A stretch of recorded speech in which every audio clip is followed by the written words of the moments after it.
Olá a todos, eu sou o professor João Paulo Prete e o objetivo do vídeo é abordar como será realizado o controle de atividades do projeto de residência em TI no TRF1, na seção judiciária de Mato Grosso. Então, nós temos aqui, como vocês podem ver, o uso do GitHub Projects para a parte de gerenciamento de projeto, né? Apesar dessa ferramenta não ter esse conceito de stories, tasks, a gente consegue personalizar para trabalhar nesse formato do Scrum, né? Então, a gente tem aqui a primeira aba, que é o Products Backlog. Nela, como a gente pode ver, a gente tem o agrupamento das histórias e respectivas tasks, né? Então, eu posso ter aqui issues que são classificadas como story ou issues classificadas como task, né? A gente tem uma coluna aqui chamada story que justamente tem que referenciar o ID dessa história.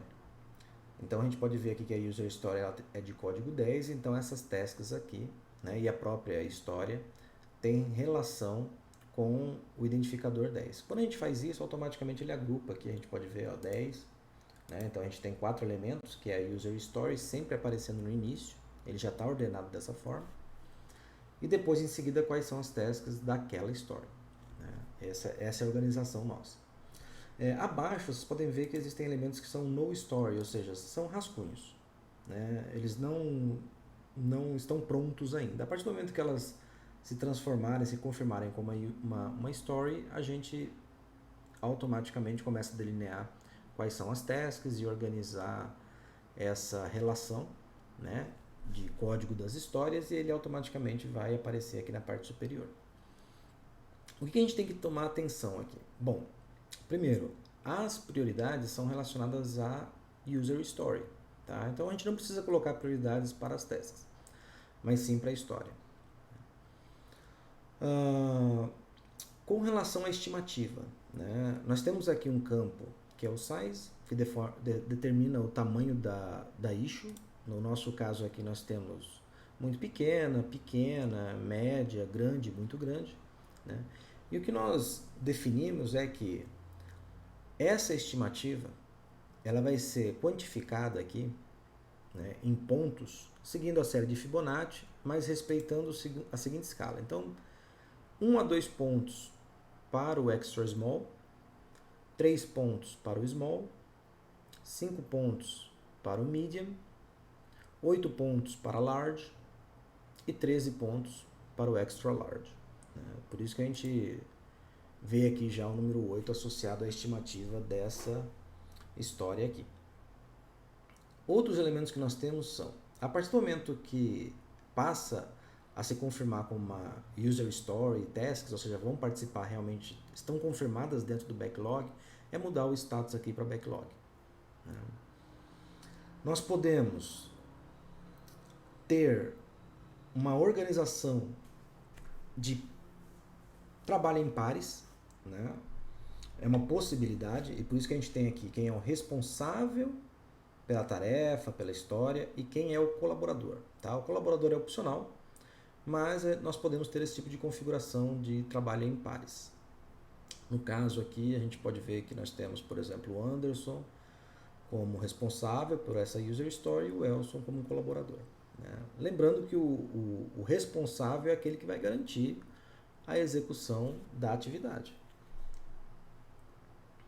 O Evaluator é uma área onde nós temos para poder referenciar quem vai ser, no caso, o orientador, que vai fazer a revisão da atividade do residente, né? Então, nós temos aqui, por exemplo, os orientadores do projeto, e nós podemos elencar aqui quem vai fazer essa revisão.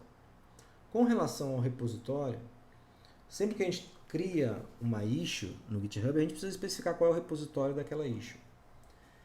E o padrão que a gente vai adotar é o seguinte, né? Então, tudo que for codificação que vai alterar o código do projeto PJE mais R, ele vai ficar associado ao repositório PJE mais R. E qualquer outra atividade que não envolve essa parte de codificação, ou seja, por exemplo, documentação ou outras atividades de preparo, né, vão ficar associadas ao projeto PJE mais R-doc. Tá? Então, essa é a forma que a gente estabeleceu para organizar o repositório de cada user story, de cada task. E por último, ou seja, depois de configurados todos esses elementos, a gente pode definir qual é a sprint em que vai entrar essa história. Né? No caso, nós estamos na primeira sprint, então poderia marcar aqui sprint 1. Mas deixar isso para fazer sempre no final, porque a partir do momento que você marca qual é a sprint, automaticamente esse elemento, né, essa atividade, ela sai do Product Backlog e vai para o Sprint Backlog.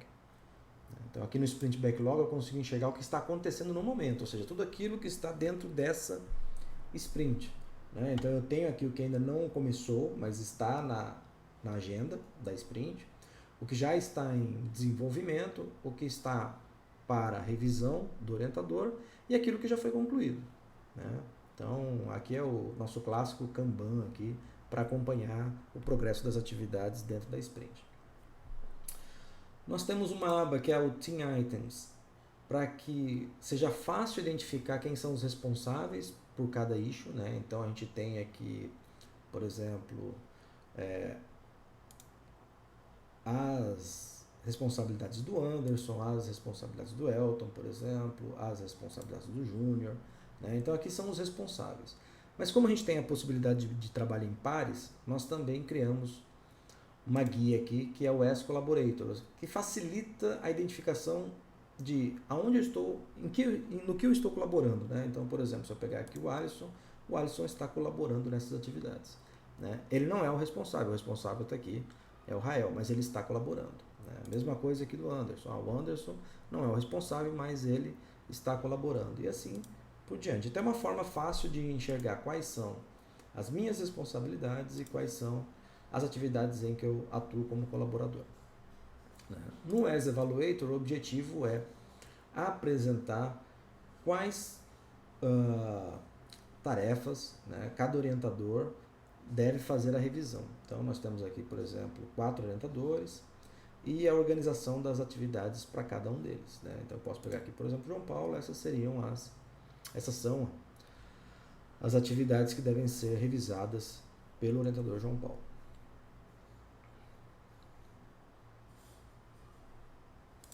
O roadmap, ele traz apenas uma organização no formato de timeline, né? Então a gente consegue enxergar aqui hoje o que está acontecendo, qual é o prazo para terminar uma tarefa, né? E as tarefas também que já, porventura, já finalizaram. In Review é uma guia para facilitar para os orientadores enxergarem o que já está pronto para revisão. Né? Então, automaticamente, quando um residente arrastar aqui, né, uma tarefa dessa para revisão, automaticamente ela vem parar aqui no nosso In Review e eu já sei aqui que, por exemplo, é o orientador Josiel que tem que fazer a revisão dessa atividade. Né? Aqui. Pronto. Então é isso. Basicamente, essa é a organização que nós temos do controle de atividades usando o GitHub Project para o projeto PJE mais R.